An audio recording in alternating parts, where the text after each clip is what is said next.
Imagine walking alone down a silent street. The lights are dim, the wind blows softly, and suddenly, at the end of the sidewalk, there is a figure standing still. A clown. This is not a circus clown. There is no laughter, no music, no joy, just a fixed artificial smile and a stare that feels like it's piercing straight through you. For years, similar reports began to surface in different parts of the world.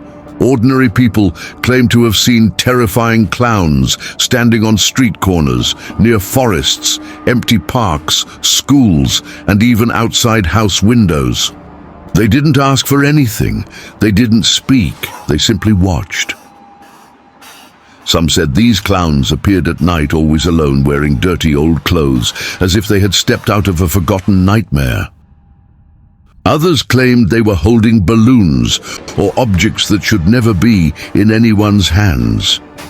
The strangest part is that when someone approached or tried to record them, the clown would simply vanish, without a trace, without an explanation.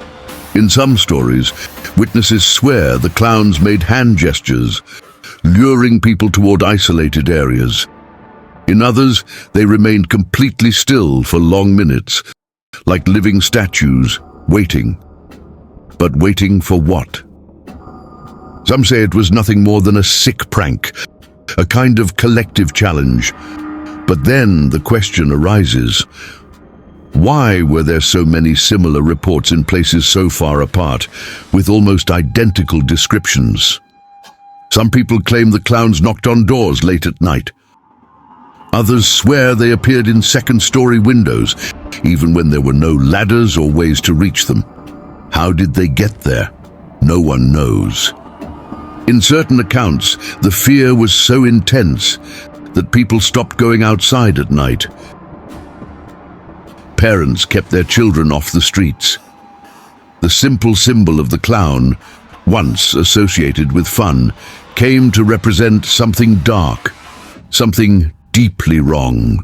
There are legends that claim these clowns were not ordinary people. Some believe they were entities that feed on human fear. Others say they were collective manifestations of panic, created by the mind when fear spreads like an invisible virus. There are even more disturbing theories. Some believe the clowns were merely a disguise, chosen to hide something far older, something that has always been among us, waiting for the right moment to reveal itself. Silence is also part of these stories. Almost no account involves sound, no laughter, no words, just heavy silence and the feeling of being watched. People who experience these encounters say the fear didn't end when the clown disappeared. On the contrary, the real terror began afterward, the constant feeling that something was still there, watching, waiting for another opportunity. And perhaps the most frightening part of all is this: there was never a definitive explanation, no clear answers, no absolute truth. Were they just pranks, mass hysteria, or something that was never meant to be seen? Even today, some people claim they still see clowns watching from a distance, motionless, silent, as if they're simply waiting for the right moment to return. The next time you're alone at night and feel like you're being watched, maybe it's just your imagination, or maybe it isn't. If you enjoyed this video, leave a like and subscribe to the channel. Thank you for watching, and see you next time.